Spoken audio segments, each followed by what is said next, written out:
এক মুঠো উপকারী আর সতেজ কারি পাতার সাথে তোমাদের সকলকে জানাই সুপ্রভাত। Hi everyone, welcome back to my channel. আজকে কারি পাতা তোলার কারণ হচ্ছে আজ আমি বাবা মার জন্য বানাবো সুজির উপমা, যেটা আগেরবার যখন বাড়ি এসেছিলাম তখনও মা খেতে চেয়েছিল, কিন্তু সেই কাজে আর করা হয়নি। তাই কাল যখন বেরিয়েছিলাম সুজির প্যাকেট কিনেই এনেছিলাম। এইবার বাড়ি এসে শুধু পেলাম বৃষ্টি আর বৃষ্টি। অনেক প্ল্যান করে এসেছিলাম যে একটু এদিক ওদিক ঘোরাঘুরি করব, কিন্তু তার কিছুই হলো না। তাই ভাবলাম সুজির উপমাটা এবার কিছুতেই মিস দেব না, এবার এটা আমি মা বাবাকে খাইয়ে তবেই যাব। আসলে বিষয়টা হয় কি, সুজির উপমা তো শুরুতেই সবাই ঠিক মতন করতে পারে না। তোমাদেরকে কথা আমি আগেও বলেছি যে আমিও যে পারতাম এমন নয়, অনেকবার প্র্যাকটিস করে করে তারপর আমি এখন একদম ঝরঝরে উপমাটা বানাতে পারি। তো এবার বিষয়টা হচ্ছে, আমি যখন বাড়িতে আসি তখনই আমার মায়ের ব্রেকফাস্টটা রেগুলার খাওয়া হয়। নয়তো আমাদের বাড়ির কন্ডিশন এতটাই অন্যরকম যে দুজন হাউস হেল্প এবং একজন বাড়ির মানুষ যেভাবে সংসারের কাজ করে সেই সমস্ত কাজ আমার মাকে একা হাতে করতে হয়।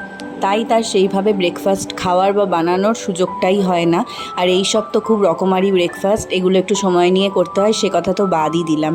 আসলে আমার মায়ের কোনো হাউস হেল্প নেই, অনেকেরই নেই, কিন্তু এই ক্ষেত্রে ব্যাপারটা একটু অন্যরকম, যেহেতু আমার বাড়িতে বয়স্ক ঠাকুমা আছেন আর বাবাও সবসময় বাড়িতে থাকে না। বাবার ওয়ার্ক স্কেডিউলটাও ভীষণ তাড়াহুড়োর মধ্যে, তাই মাকে অনেক তাড়াতাড়ি সকালের সমস্ত কাজকর্ম সেরে ঠাম্মাকে সামলিয়ে তারপরে বাবার জন্য 12টার মধ্যে সমস্ত রান্নাবান্না সেরে ফেলতে হয়। তাই তার সেই অর্থে খাওয়ার সুযোগটাই হয় না। তাই অর্ধেক সময়ই সে ব্রেকফাস্টটা স্কিপ করতেই বাধ্য হয়। তা আমি যে কদিন থাকি মাও করে, আর আমিও চেষ্টা করি একটু রকমারি খাবার বানিয়ে তাকে খাওয়ানোর। আর আজকে যে সুজির উপমাটা করছি এটা বাবার জন্য রেখে দেবো। বাবার তো সকালে সেই ভোরবেলায় বেরিয়ে যায়, আর সন্ধেবেলায় এসে তারপরে এটাকে টিফিন হিসাবে খাবে, তো সেই জন্যই রেখে দেবো। আসলে আমার যখন বিয়ে হয় তখন একজন হাউস হেল্প পাওয়া গিয়েছিল, তো মা কথা বলে ঠিকও করে নিয়েছিল যে সারা বছরই সে বাড়িতে মাকে কাজে সাহায্য করবে। সে রাজিও হয়, কিন্তু আমার বিয়ে হয়ে যাওয়ার পরেই কি হয় তার জানি না, সে হঠাৎ করেই আর কাজ করতে রাজি হয় না। সে কেন এমনটা করেছিল আমার ঠিক জানা নেই, কিন্তু তারপর থেকে আমরা আর সেরকম ভালো কোনো লোক পাইও নি। তাই এই সমস্যাটার সম্মুখীন আমার মাকে হতেই হয়। এই হচ্ছে আমার বাড়ির মেন সমস্যা, যেটা মাকে ফেস করতে হয় সব থেকে বেশি। তো যাই হোক, অনেক কথাই তোমাদের সাথে শেয়ার করলাম, আর সেই কথা শেয়ার করতে করতে এখানে উপমাটা একদম রেডি। কেমন লাগছে এবার বলো? দারুণ ভালো লাগছে খেতে। হ্যাঁ, আমি এই প্রথম খেলাম। আমি তো এই জন্য করলাম আজকে, আগের বার এসে করা হয়নি। খুব সুন্দর হয়েছে খেতে। আবার বাবার জন্য রেখেছি, বাবাকে সন্ধ্যাবেলায় দেবে। ভালো লাগছে খেতে। খাও।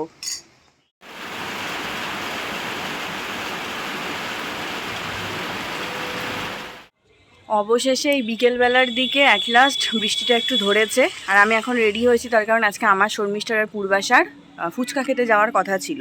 বাট এত বৃষ্টিতে শর্মিষ্ঠা বেরোবে না, ওর বেরোনোটা উচিত নয়, তো সেই জন্য আমরা ঠিক করেছিলাম কেউই বেরোবো না। কিন্তু আমার বেশ কিছু কাজ আছে, আর এসে থেকে একদিনও ফুচকা খাওয়া হয়নি। ফুচকার জন্য মনটা একেবারে হাঁকুপাকু করছে। বাট আমরা যেটা করব, দুজন মিলে ফুচকা কিছুতেই খেতে পারবো না, 3 জনের প্ল্যান ছিল। তো আমি আর পূর্বাশা মিলে ঠিক করেছি যে ফুচকা কিনে নিয়ে সোজা শর্মিষ্ঠার সাথে দেখা করে আসবো, একটু ওকে সারপ্রাইজও দেওয়া হবে, ও খুব খুশিও হবে, আর ওরও ফুচকাটা খাওয়া হবে। তো সেই জন্যই রেডি হয়েছি এখন। পূর্বাশার কিছুক্ষণের মধ্যেই আসবে। বৃষ্টিটা এখন একটু ধরেছে, সেই জন্য বেরোনোর সাহস করছি, তাও ছাতা নিয়ে। আমি বেরিয়ে পড়েছি, পূর্বাশাকেও ফোন করলাম, বললো আমি সামনেই এসে গেছি তোর বাড়ির, তুই বেরো। রাস্তাঘাটের অবস্থাটা দেখো, ওই যে ম্যাডাম ধর আসছেন হাসতে হাসতে। রাস্তাটার অবস্থা চূড়ান্ত, বৃষ্টিতে ড্রেন আর রাস্তার জল সব এক হয়ে গেছে। এখানে 2টো ইট পাতা আছে, কোনো রকমভাবে ডিঙিয়ে ডিঙিয়ে যাওয়া, আর কি করা যাবে। তো এই যে রাস্তাটা দেখছো, এটা নতুন হয়েছে, আর ওইদিকে আমাদের দিকটাতেও রাস্তা হচ্ছে, তার জন্যই এত বেশি সমস্যা চলাচলের। প্রথমে তো ভাবছিলাম এত বৃষ্টি আজকে হয়েছে যে ফুচকা বসবে কিনা, তারপর ফর্চুনেটলি বসেছে। আর অনেক দিন পরে খেলাম বলে কিনা জানি না, এত ভালো ফুচকাটা করেছিল যে মনটা ভরে গেল খেয়ে। তো এই যে ম্যাডাম চক্রবর্তীর জন্য এখানে ফুচকা নিয়ে আমরা দুজন ফুচকা খেয়ে পেট মন দুটোই ভরিয়ে এবার যাচ্ছি তার বাড়ি। হ্যালো ম্যাডাম চক্রবর্তী, নিন। আমরা তোকে ছাড়া ফুচকাটা খেতে পারি? কেন বলবো, বললে কি সারপ্রাইজটা থাকতো? বল, আগের সপ্তাহে বৃহস্পতিবার এসেছিলাম। আরেকজন কোথায়? এই যে ম্যাডাম ধর, এসেই জল নিয়ে যাবো। কিন্তু বসেছে তো ফুচকা, আদৌ ঠিক আছে তো? ওকে।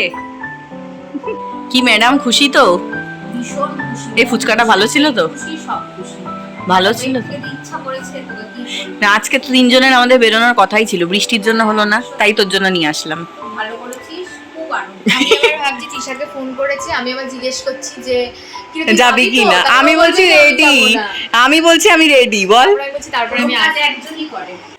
সব কাজ মিটিয়ে এই জাস্ট বাড়িতে আসলাম, এখন 8:15 বেজেছে। আর এই যে মা একদম মনের মতন চা বানিয়ে দিয়েছে, এবার এটাকে আমি ভক্ষণ করব। তেজপাতা দিয়েছো, দারুণ লাগছে, বাবাকে তেজপাতা হেভি ফ্লেভারটা আসছে। বাবাকে তেজপাতা দিয়ে চা করে দিতে ভীষণ ভালো শরীরের জন্য। বৃষ্টিটা যে অ্যাট লাস্ট ধরেছে এটাই নিশ্চিন্ত। যেভাবে আজকে সকাল থেকে দুপুর অবধি বৃষ্টি হলো, তাতে পুরো মনে হচ্ছিল যে পৃথিবীটাই ভেসে যাবে। তা যাই হোক, আমাদের বন্ধুদের দেখা সাক্ষাৎটা হলো, সেটাই খুব ভালো লাগছে। কারণ হচ্ছে পূর্বাশাও কদিন পরে ওর চাকরির জায়গায় ফিরে যাবে, আমাকেও বাড়ি চলে যেতে হবে, মাঝখানে আর 2 দিনই বাকি। তো আজকে দেখা না হলে আর দেখা হতোই না। ফর্চুনেটলি দেখা হয়েছে বলে আমাদের তিনজনেরই মনে একটা শান্তি লাগছে যে দেখাটা হলো। তো যাই হোক, আমি এখন এই দেখো এখানে আলুর দমের আলু কেটে দিয়েছে মা। আজকে আমি একটা টেস্টি করে আলুর দম বানাবো, ঠিক আছে? আমার একটা আইডিয়া এসেছে, সেইভাবে বানাবো। তো মনে তো হচ্ছে খুবই টেস্টি হবে, তোমাদের সাথে রেসিপিটা শেয়ার করব। তো চলো বানাই আগে। আর হ্যাঁ, আজকে কিন্তু আলুর দমের সাথে আছে লুচি, গরম গরম ফুলকো ফুলকো লুচি। আজকে আলুর দমটা বানাবো সম্পূর্ণ অন্যভাবে, এর আগে কখনোই আমি এরকম করে বানাইনি। তো এই যে কাঁচা আলু, এর মধ্যেই একটা মশলার পেস্ট দিয়ে দিচ্ছি। এর মধ্যে আছে চারমগজ, পোস্ত, আদা, কাঁচা লঙ্কা, টমেটো। এটা দেওয়ার পর এর মধ্যে আমি দিয়ে দিচ্ছি ফেটিয়ে রাখা টক দই, যেটাকে হালকা একটু নুন দিয়ে আমি ফেটিয়ে রেখেছি, ওই 3-4 চামচ মতন দিলেই হবে। এরপরে দিয়ে দিচ্ছি কাশ্মীরি রেড চিলি পাউডার, যাতে খুব সুন্দর একটা রং আসে সেই কারণে। তারপর দিয়ে দিলাম হলুদ গুঁড়ো, এরপর দিয়ে দিচ্ছি গরম মশলা গুঁড়ো, মানে মোট কথা যা যা মশলা দেওয়ার সব এখনই দিয়ে দিচ্ছি। একটু ম্যাগি মশলা দিচ্ছি, আর দেব নুন স্বাদ মতন, আর টেস্টটাকে ব্যালেন্স করার জন্য সামান্য একটু চিনি। এই সব কিছু দিয়ে এবার খুব ভালোভাবে আলুগুলোর সাথে সব মশলাকে মাখিয়ে নেব, মানে ম্যারিনেট করে নেব। তবে আমি জায়গাটা একটু ছোট নিয়ে নিয়েছি, সেই জন্য আমার ভীষণ মাখাতে অসুবিধা হচ্ছিল। একটু বড় জায়গা নিলে বেশি ভালো করে মাখাতে পারতাম। যদি তোমরা রেসিপিটা ট্রাই করো, খুব ভালো করে কিন্তু টাইম নিয়ে ম্যারিনেট করে রাখবে। আমার হাতে খুব বেশি সময় নেই, আমি মাখিয়েই এখন তেল গরম হলে তারপর আলুর দমটা বসিয়ে দেবো।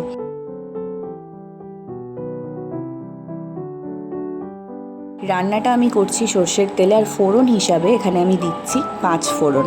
আর এই 5 ফোড়নটাই কিন্তু অন্যান্য সমস্ত আলুর দমের থেকে এই আলুর দমটাকে টোটাল আলাদা করে দেবে। অপূর্ব সুন্দর একটা ফ্লেভার আসবে, আর সাথে টেস্টের কথা তো আর কিছুই বলার নেই। ফোড়নটা ভাজা হয়ে গেলে ম্যারিনেট করা আলুটা দিয়ে দেবো। আমি আবারও বলছি, তোমরা যদি টাইম পাও তাহলে কিন্তু অবশ্যই অনেকক্ষণ ধরে ম্যারিনেট করে রেখে দেবে। যত ভালো কাঁচা আলুটা ম্যারিনেট হবে, তত কিন্তু আলুটা খেতে অনেক বেশি ভালো লাগবে।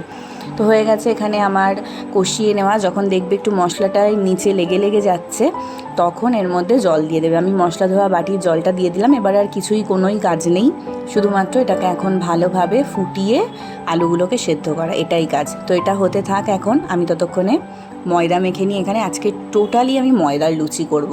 ভীষণ লুচি আলুর দম খেতে ইচ্ছা করছিল কয়েকদিন ধরে, আর বাবা মার একদমই লুচি টুচি এ সমস্ত কিছুই খাওয়া হয় না, যেহেতু আমার মায়ের ময়দা আটা এই সমস্ত খাওয়া বারণ, সেই কারণে। তো মা আজকে ভাত দিয়েই আলুর দম খাবে, আমি আর বাবা আমরা দুজন খাবো লুচি। হয়ে গেছে এখানে ময়দা মাখা, আর দেখো কি সুন্দর আলুর দমের রঙটা এসেছে। ঢাকা চাপা দিয়ে দিয়ে ভালো করে কষিয়ে কষিয়ে আমি আলুর দমটা রান্না করেছি সুন্দরভাবে। এখানে আলুগুলো সেদ্ধ হয়ে গেছে, মিনিট 15 লাগলো আমার আলুর দমটা রান্না করতে। তবে এটাকে আমি আরও একটু শোকাবো। ঠিক এই পর্যায়ে আসলে তারপর আমি আলুর দমটা নামিয়ে নেব। দেখতে যেমন সুন্দর হয়েছে, সেরকম ভীষণ সুন্দর একটা ফ্লেভারও আসছে 5 ফোড়ন আর সমস্ত মশলার। তোমরা কিন্তু অবশ্যই বাড়িতে একবার এই রেসিপিটা ট্রাই করো।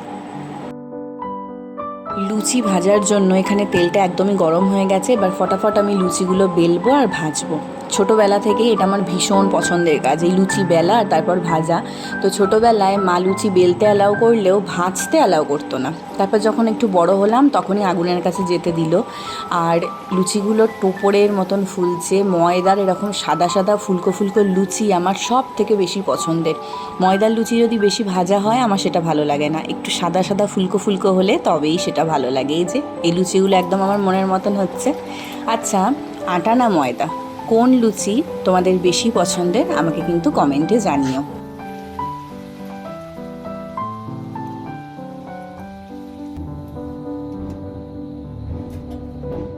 রেডি হয়ে গেছে বৃষ্টির দিনের স্পেশাল ডিনার, ফুলকো ফুলকো লুচি, সাথে কষা কষা করে টেস্টি টেস্টি আলুর দম। তা আমরা এখানে বসে গেছি খেতে। মা বাবাও বলছিল দারুণ হয়েছে আলুর দমটা খেতে, আর আমি আর কিছুই বলবো না, আমার কাছে তো অপূর্ব লাগছিলো। তোমরা বানিয়ে আমাকে বলো যে তোমাদের কেমন লাগলো। চলো তাহলে আজকের মতন ব্লগটা এখানেই শেষ করি।